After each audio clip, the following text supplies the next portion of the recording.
السلام علیکم ورحمۃ اللہ تعالیٰ وبرکاتہ۔ محترم ناظرین، جس طرح سے نماز دین اسلام کا ایک رکن ہے، اسی طرح سے زکوٰۃ بھی مذہب اسلام کا ایک رکن ہے۔ زکوٰۃ کی فرضیت کے تعلق سے قرآن حکیم کی ایک آیت کریمہ نہیں، متعدد آیات کریمہ میں زکوٰۃ کی فرضیت کا بیان ہے، بلکہ علماء کرام نے تحقیق فرمائی۔ کچھ علماء نے تو یہ بھی فرمایا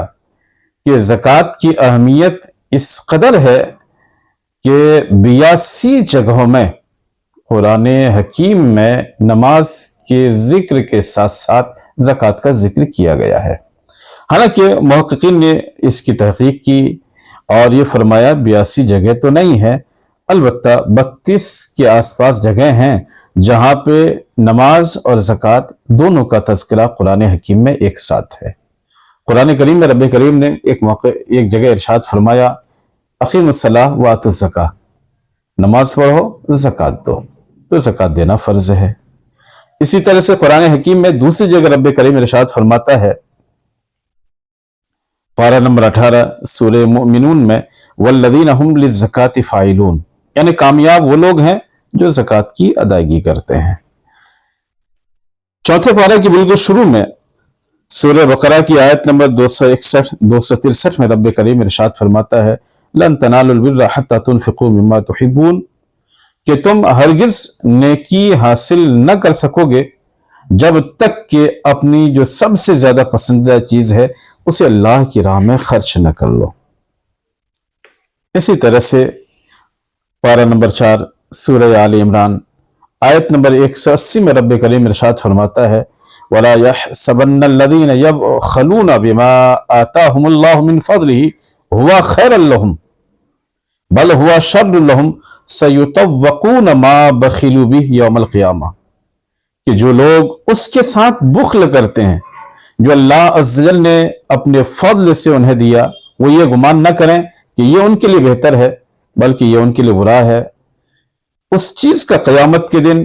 ان کے گلے میں توق ڈالا جائے گا جس چیز کے ساتھ اس نے بخل کیا، یعنی جتنے مال و زر کی اس نے زکوٰۃ نہیں دی، یہ سب اس کے گلے میں ڈال دیا جائے گا اور توق بنا دیا جائے گا۔ اسی طرح سے قرآن حکیم میں پارہ نمبر 10 سورہ توبہ آیت نمبر 34-35 میں زکوٰۃ کی فرضیت اور زکوٰۃ نہ دینے پر جو گناہ ہے، جو وبال ہے، قرآن حکیم نے یوں ارشاد فرمایا، والذین یکنزون الذھب والفضة ولا ينفقونها فی سبیل اللہ فبشرهم بعذاب علیم یوم یحمى علیہ فی نار جہنم فتکوی بها جباہهم وجنوبهم وظہورهم ھذا ما کنزتم لانفسکم فذوقوا ما کنتم تکنزون۔ جو لوگ سونا اور چاندی جمع کرتے ہیں اور اسے اللہ کی راہ میں خرچ نہیں کرتے، یعنی زکوٰۃ نہیں دیتے ہیں، انہیں دردناک عذاب کی خوشخبری سنا دو۔ جس دن جہنم کی آگ میں وہ تپائے جائیں گے، ان سے ان کی پیشانیاں، کروٹیں اور پیٹھیں داغی جائیں گی، اور ان سے یہ کہا جائے گا، یہ ہے وہ جو تم نے اپنے لیے جمع کیا تھا، تو اب چکھو اپنے جمع کیے ہوئے مال کا مزہ۔ زکوٰۃ کی فرضیت کے تعلق سے احادیث نبویہ بکثرت آئی ہیں، چنانچہ بخاری شریف میں حضرت ابو ہریرہ رضی اللہ تعالیٰ عنہ سے مروی ہے،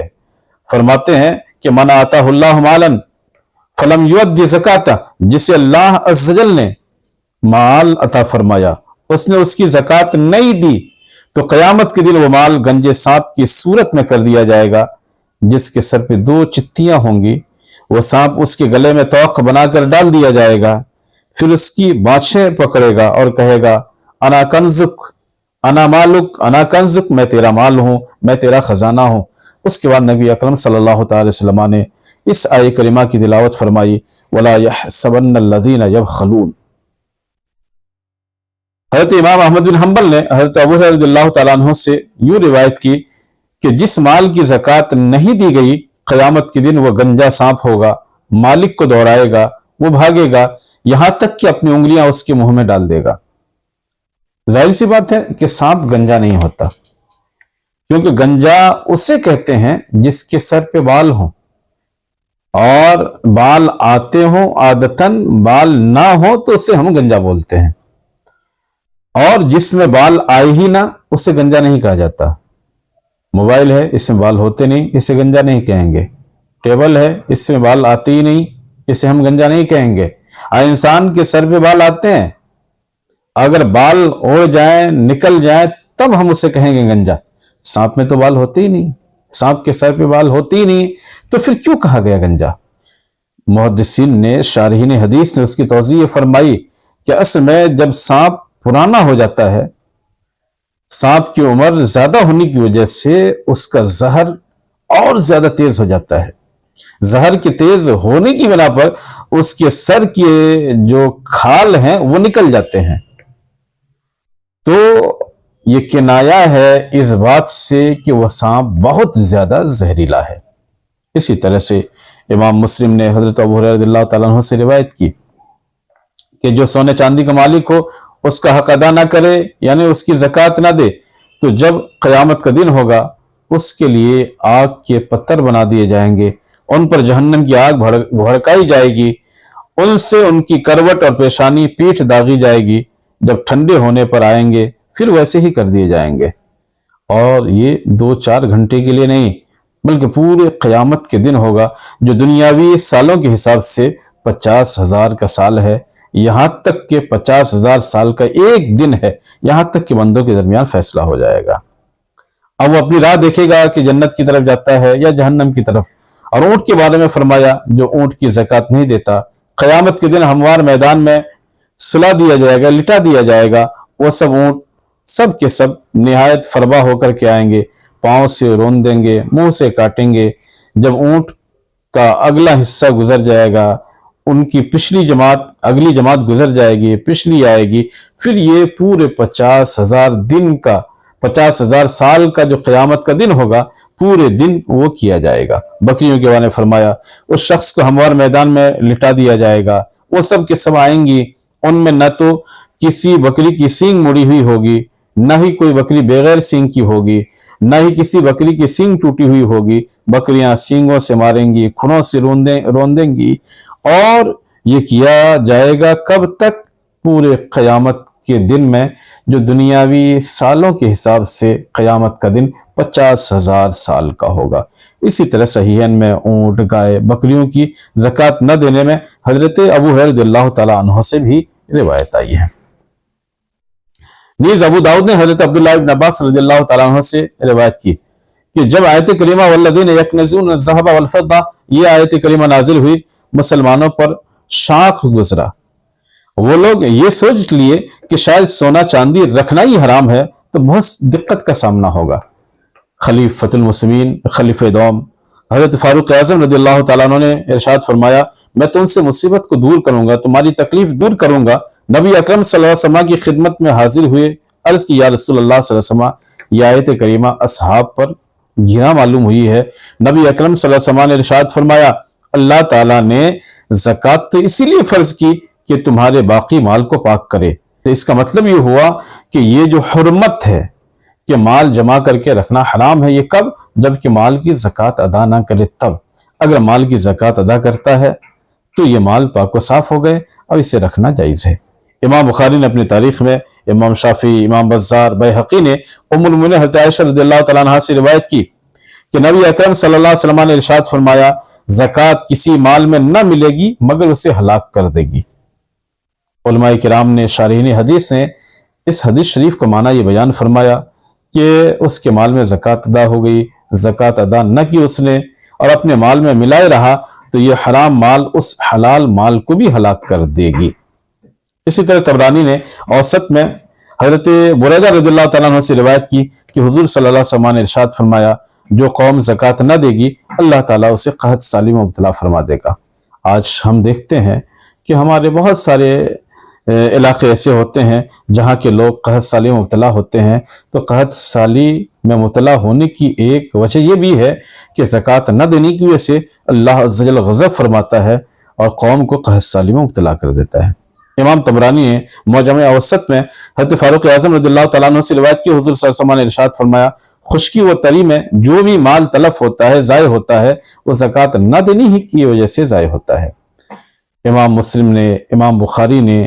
حضرت احنف بن قیس سے روایت کی سیدنا ابو ذر رضی اللہ تعالیٰ عنہ نے ارشاد فرمایا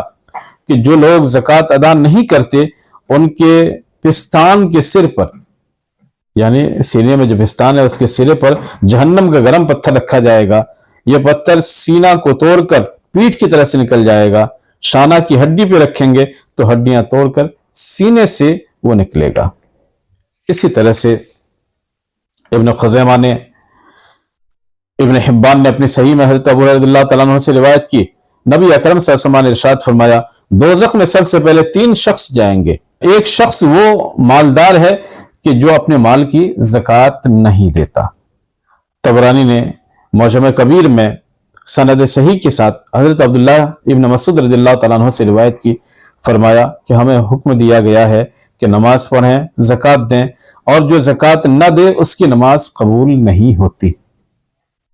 یعنی نماز پڑھ لیا اس نے، زندگی میں کوئی بھی نماز اس نے چھوڑی نہیں، کسی بھی ایک وقت کی نماز قضا نہیں ہوئی، لیکن اگر زکوٰۃ نہیں دیتا ہے تو اللہ کے نبی صلی اللہ علیہ وسلم ارشاد فرماتے ہیں کہ زکوٰۃ نہ دینے والے کی نماز بھی قبول نہیں ہوتی۔ اسی طرح سے امام نسائی نے، ابن ماجہ نے اپنی سنن میں، ابن خزیمہ نے، ابن حبان نے اپنی صحیح میں، اور حاکم نے حضرت ابو ہریرہ، حضرت ابو سعید خدری رضی اللہ تعالیٰ عنہما سے روایت کی کہ رسول اکرم صلی اللہ علیہ وسلم نے خطبہ دیا اور یہ ارشاد فرمایا قسم ہے اس کی جس کے ہاتھ میں میری جان ہے، قسم ہے اس کی جس کے ہاتھ میں میری جان ہے، قسم اس کی جس کے ہاتھ میں، جس کے دست قدرت میں میری جان ہے۔ نبی اکرم صلی اللہ علیہ وسلم نے 3 مرتبہ یہ کلمات ارشاد فرمائے، پھر اپنا سر انور جھکا لیا۔ صحابہ کرام بیان فرماتے ہیں کہ ہم نے بھی اپنے سر جھکا لیے، رونے لگے۔ یہ معلوم نہیں کہ حضور صلی اللہ علیہ وسلم نے کس چیز پر قسم یاد فرمائی، تو حضور صلی اللہ علیہ وسلم نے پھر اپنے سر مبارک کو اٹھا لیا، چہرے اقدس میں خوشی ظاہر تھی، تو یہ ہمیں بات صرف اونٹوں سے زیادہ پیاری تھی، اور فرمایا جو بندہ 5 نمازیں پڑھتا ہے، رمضان کا روزہ رکھتا ہے، زکوٰۃ دیتا ہے، 7 کبیرہ گناہوں سے بچتا ہے، اس کے لیے جنت کے دروازے کھول دیے جائیں گے، اس سے کہا جائے گا سلامتی کے ساتھ جنت میں چلے جاؤ۔ طبرانی نے معجم اوسط میں، معجم کبیر میں حضرت ابو ہریرہ رضی اللہ تعالیٰ عنہ سے روایت کی کہ حضور صلی اللہ علیہ وسلم نے ارشاد فرمایا زکوٰۃ اسلام کا پل ہے۔ امام بزار نے حضرت علقمہ رضی اللہ تعالیٰ عنہ سے روایت کی کہ حضور صلی اللہ علیہ وسلم نے ارشاد فرمایا تمہارے اسلام کا پورا ہونا یہ ہے کہ تم اپنے مال کی زکوٰۃ ادا کرو۔ اس کا مطلب یہ ہے کہ اگر کوئی شخص اپنے مال کی زکوٰۃ ادا نہیں کرتا ہے اس کا اسلام اور ایمان مکمل نہیں ہوتا۔ نیز طبرانی نے معجم کبیر میں عبداللہ ابن عمر سے روایت کی کہ حضور صلی اللہ علیہ وسلم نے ارشاد فرمایا جو شخص اللہ اس کے رسول پر ایمان لاتا ہے وہ اپنے مال کی زکوٰۃ ادا کرے۔ اس کا مطلب جو اپنے مال کی زکوٰۃ ادا نہیں کرتا ہے اس کا اللہ اس کے رسول پر ایمان کامل نہیں۔ اسی طرح سے ابن خزیمہ نے اپنی صحیح میں، طبرانی نے اوسط میں، حاکم نے مستدرک میں حضرت جابر بن عبداللہ رضی اللہ تعالیٰ عنہ سے روایت کی کہ حضور صلی اللہ علیہ وسلم نے ارشاد فرمایا جس نے اپنے مال کی زکوٰۃ ادا کر دی بے شک اللہ تعالیٰ نے اس سے شر کو دور فرما دیا۔ اس سے شر سے دور ہونا ہو، مصیبتوں سے دور ہونا ہو، پریشانیوں سے بچنا ہو تو اپنے مال کی زکوٰۃ ادا کرو۔ وآخر دعوانا الحمدللہ رب العالمین۔ السلام علیکم ورحمۃ اللہ تعالیٰ وبرکاتہ۔